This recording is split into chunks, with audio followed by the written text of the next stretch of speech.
بسم اللہ الرحمن الرحیم۔ شروع اللہ کے بابرکت نام سے جو بڑا مہربان نہایت رحم کرنے والا ہے۔ دوستو، شیطان کی تخلیق کیسے ہوئی اور جب اللہ کی نگاہ سے شیطان جھٹلایا گیا تو اللہ تعالیٰ نے اسے کن کن باتوں کی مہلت دی، اور شیطان حضرت آدم علیہ السلام کی اولاد سے کون کون سے کام لے سکتا ہے۔ دوستو، شیطان کو انسان کا کھلا دشمن قرار دیا ہے۔ جب اللہ تعالیٰ نے حضرت آدم علیہ السلام کو تخلیق فرمایا اور اس کے اندر روح ڈال دی تھی تو اس دن اللہ تعالیٰ نے تمام فرشتوں کو اپنے پاس اکٹھا ہونے کا حکم دیا۔ جب تمام فرشتے اللہ تعالیٰ کی بارگاہ میں حاضر ہو گئے تو اللہ تعالیٰ نے حکم دیا کہ زمین پر میں اپنا ایک بندہ پیدا کرنے والا ہوں اور تم اس کو سجدہ کرو۔ تو تمام فرشتوں نے اللہ تعالیٰ کے حکم کی تعمیر کی اور حضرت آدم علیہ السلام کو سجدہ کرنے کے لیے جھک گئے، لیکن شیطان نے حضرت آدم علیہ السلام کو غرور و تکبر کی وجہ سے سجدہ نہ کیا۔ تو اس وقت اللہ تعالیٰ نے شیطان سے پوچھا کہ تم نے آدم کو سجدہ کیوں نہیں کیا؟ شیطان تکبر سے بولا اور کہنے لگا، اے رب العالمین، تو نے مجھے آگ سے پیدا کیا اور اس پتلے کو مٹی سے پیدا فرمایا ہے، میں اس مٹی کے پتلے سے کئی درجے بہتر ہوں۔ شیطان کی یہ بات سن کر اللہ تبارک و تعالیٰ نے شیطان سے فرمایا کہ تم یہاں سے نکل جاؤ، تو مردود ہو چکا ہے اور تم پر قیامت تک میری لعنت ہوتی رہے گی۔ جب شیطان نے اللہ تعالیٰ کی نافرمانی کی اور مردود بن گیا تو شیطان نے اللہ تعالیٰ سے قیامت تک زندہ رہنے کی مہلت مانگی، تو اللہ تعالیٰ نے اس کو قیامت تک زندہ رہنے کی مہلت دے دی، اور شیطان نے اللہ تعالیٰ کی بارگاہ میں عرض کی کہ یا رب العالمین، تو نے حضرت آدم علیہ السلام کی وجہ سے مجھے جنت سے تو نکال دیا اور قیامت تک زندہ رہنے کی مہلت بھی دے دی، اب مجھے اولاد آدم پر غلبہ بھی عطا فرما دے۔ تو اللہ تعالیٰ نے ارشاد فرمایا کہ میں تجھے انبیاء اکرام علیہ السلام کے علاوہ اولاد آدم پر غلبہ دیتا ہوں۔ پھر شیطان نے اللہ تعالیٰ کی بارگاہ میں درخواست کی کہ یا رب العالمین، اس کے علاوہ کچھ اور بھی مجھے عطا فرما۔ تو اللہ تعالیٰ نے ارشاد فرمایا کہ جتنی حضرت آدم علیہ السلام کی اولاد پیدا ہوگی اتنی ہی تیری اولاد پیدا ہوگی۔ اس کے بعد شیطان مردود بولا، یا رب العالمین، ان کے علاوہ مجھے کچھ اور بھی عطا فرما۔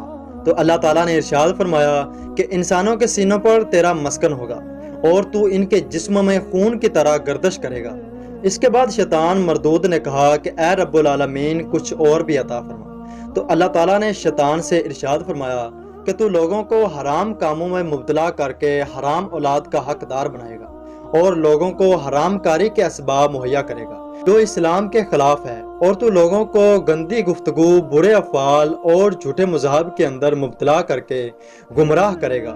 دوستو، اللہ تعالیٰ نے شیطان کو یہ سب کچھ تہدید کے طور پر دے دیا، جس طرح قرآن پاک میں اللہ تعالیٰ نے ارشاد فرمایا، اور تم جو چاہو کرو۔ اس کے بعد حضرت آدم علیہ السلام نے اللہ تعالیٰ کی بارگاہ میں عرض کی کہ یا رب العالمین، تو نے میری اولاد پر شیطان کو مسلط کر دیا ہے، اب شیطان مردود سے رہائی تیری رحمت کے بغیر کیسے ممکن ہوگی؟ کیونکہ شیطان اپنی پوری طاقت اور پاور لگا کر انسان کو گمراہ کرے گا اور تیرے بندوں کو تیرا نافرمان بنا کر جہنم کا مستحق بنائے گا، اور وہ انسان سے ہر قسم کے بدکاریاں کروائے گا اور طرح طرح کے گناہوں میں مبتلا کر دے گا۔ حضرت آدم علیہ السلام کی یہ عرض سن کر اللہ تعالیٰ نے ارشاد فرمایا کہ اے آدم، میں تیرے ہر فرزند کے ساتھ ایک محافظ فرشتہ پیدا کروں گا۔ تو حضرت آدم علیہ السلام نے عرض کی، یا رب العالمین، کچھ اور بھی عطا فرمائیں۔ تو اللہ تعالیٰ نے ارشاد فرمایا کہ میں تیری اولاد کو ایک نیکی کا ثواب 10 گنا دوں گا۔ اس کے بعد حضرت آدم علیہ السلام نے پھر اللہ سے عرض کی کہ یا رب العالمین، کچھ اور بھی عطا فرمائیں۔ تو اللہ تعالیٰ نے ارشاد فرمایا کہ اے آدم، میں آخری سانس تک تیری اولاد کی توبہ قبول کروں گا۔ اگر کوئی شخص جس کو شیطان نے میری بارگاہ سے دور کر دیا ہو اور گناہوں کے اندر مبتلا کر دیا ہو، اگر وہ مرنے سے پہلے ایک بار میری بارگاہ کے اندر توبہ کر لے گا تو میں اسے بخشش سے نواز دوں گا اور اس کے تمام گناہوں کو معاف کر دوں گا۔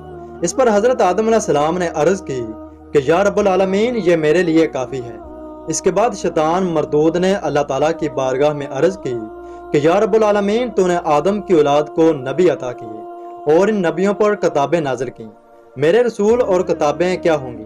اللہ تعالیٰ نے ارشاد فرمایا کہ کہن تیرے رسول اور گدی ہوئی کھالیں تیری کتابیں، تیری حدیث جھوٹ اور تیرا قرآن گندے اشعار جو اسلام کے خلاف ہوں گے، اور تیرا مؤذن گانے باجے تیری مسجد بازار، اور تیرا گھر حمام خانہ، اور تیرا کھانا وہ جس پر میرا نام نہ لیا جائے گا، اور تیرا پینا شراب اور عورتیں تیرا جال ہیں۔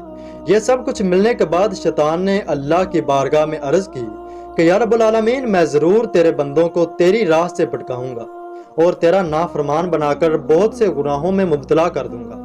اس وقت اللہ تعالیٰ نے ارشاد فرمایا کہ تو میرے بندوں کو میری راہ سے بھٹکائے گا، میری رحمت بہت بڑی ہے، میں اپنے کرم و فضل سے اپنے بندوں کو معاف کر کے جنت میں داخل فرما دوں گا، اور جو میری رحمت کے باوجود کفر و شرک میں مبتلا ہو جائیں گے اور تیرے بندے بن جائیں گے تو ان کو بھی تیرے ساتھ جہنم میں ڈال دوں گا۔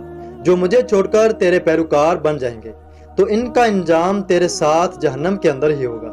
دوستو، ہم جب بھی کوئی غلط کام کرتے ہیں اور جو بھی گناہ کرتے ہیں، وہ تمام غلط کام ہم سے شیطان اور اس کے چیلے کرواتے ہیں، اور ان تمام تر گناہوں کی لسٹ بنا کر شیطان کو بلا ناغہ پیش کی جاتی ہے۔ حضرت جابر رضی اللہ تعالیٰ عنہ فرماتے ہیں کہ حضور اکرم صلی اللہ علیہ وسلم نے ارشاد فرمایا کہ شیطان پانی پر اپنا تخت سجاتا ہے، پھر وہ اپنے لشکروں کو روانہ کرتا ہے اور وہ لشکروں کے لشکر جا کر لوگوں کو گمراہ کرتے ہیں۔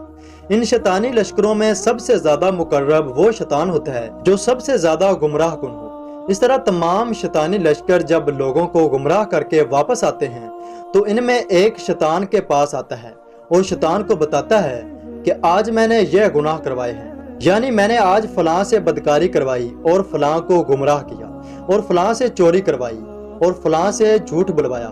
اسی طرح وہ شیطان کے سامنے اپنے کروائے ہوئے تمام گناہوں کو گنواتا ہے۔ شیطان اس کی بات سنتے ہی کہتا ہے کہ تو نے کچھ نہیں کیا۔ حضور اکرم صلی اللہ علیہ وسلم نے ارشاد فرمایا کہ اس کے بعد دوسرا شیطان آتا ہے۔ وہ شیطان سے کہتا ہے کہ میں فلاں آدمی کا پیچھا تب تک نہیں چھوڑا جب تک میں نے اس کے اور اس کی بیوی کے درمیان جدائی نہ ڈال دی۔ حضور اکرم صلی اللہ علیہ وسلم نے ارشاد فرمایا کہ شیطان اپنے چیلے کی یہ بات سن کر بہت خوش ہوتا ہے اور اس کو اپنے نزدیک کر لیتا ہے اور اسے گلے سے لگا لیتا ہے اور اس کو کہتا ہے کہ تم نے بہت ہی اچھا کام کیا ہے۔ دوستو، روایات میں آتا ہے کہ جب بھی کوئی انسان پیدا ہوتا ہے تو اس کے ساتھ ایک شیطان اور ایک محافظ فرشتہ بھی پیدا ہوتا ہے، اور وہ محافظ فرشتہ انسان کو شیطان سے دور کرتا ہے۔ یعنی جب بھی انسان کوئی غلط کام کرنے کا ارادہ کرتا ہے تو محافظ فرشتہ اسے برے کام کرنے سے روکنے کی کوشش کرتا ہے۔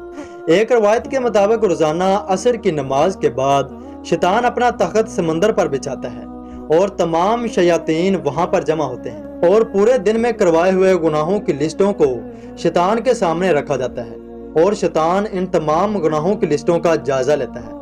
شیطان کا جو چیلا سب سے زیادہ لوگوں کو گمراہ کرتا ہے، شیطان اس سے بہت خوش ہوتا ہے۔ بس اسی طرح یہ شیطان اپنے چیلوں سے لوگوں کو گمراہ کرواتا ہے اور طرح طرح کے گناہوں میں مبتلا کرواتا ہے۔ مگر جو لوگ اللہ تعالیٰ کی پیروی کرتے ہیں اور پانچوں وقت کی نماز ادا کرتے ہیں تو شیطان اور اس کے چیلے اس شخص سے دور رہتے ہیں۔ اللہ تعالیٰ سے دعا ہے کہ اللہ تعالیٰ ہمیں نیک کام کرنے کی توفیق عطا فرمائے اور شیطان مردود سے دور رکھے۔ آمین۔